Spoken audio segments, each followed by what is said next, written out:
Livre de l'Apocalypse, chapitre 12. Un grand signe parut dans le ciel. Une femme enveloppée du soleil, la lune sous ses pieds, et une couronne de 12 étoiles sur sa tête.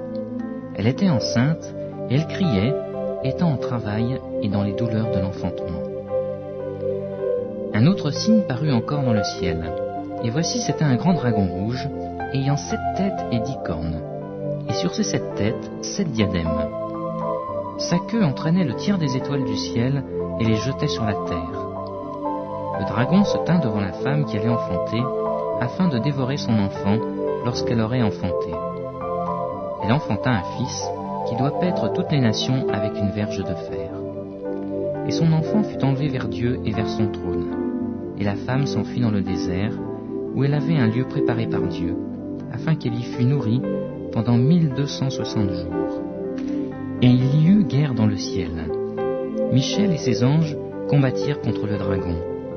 Et le dragon et ses anges combattirent. Mais ils ne furent pas les plus forts, et leur place ne fut plus trouvée dans le ciel. Et il fut précipité, le grand dragon, le serpent ancien, appelé le diable et Satan, celui qui séduit toute la terre. Il fut précipité sur la terre, et ses anges furent précipités avec lui.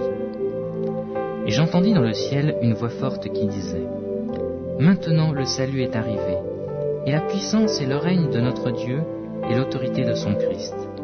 Car il a été précipité, l'accusateur de nos frères, celui qui les accusait devant notre Dieu jour et nuit.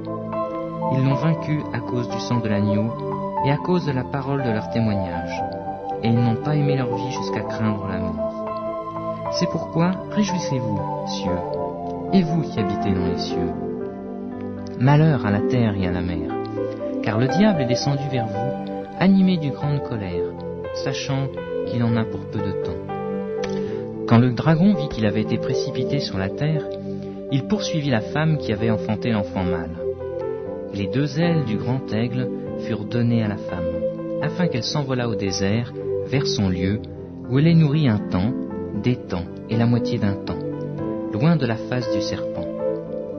Et de sa bouche, le serpent lança de l'eau comme un fleuve derrière la femme, afin de l'entraîner par le fleuve. Et la terre secourut la femme, et la terre ouvrit sa bouche et engloutit le fleuve que le dragon avait lancé de sa bouche. Et le dragon fut irrité contre la femme, et il s'en alla faire la guerre au reste de sa postérité, à ceux qui gardent les commandements de Dieu et qui ont le témoignage de Jésus-Christ. Et je me tins sur le sable de la mer.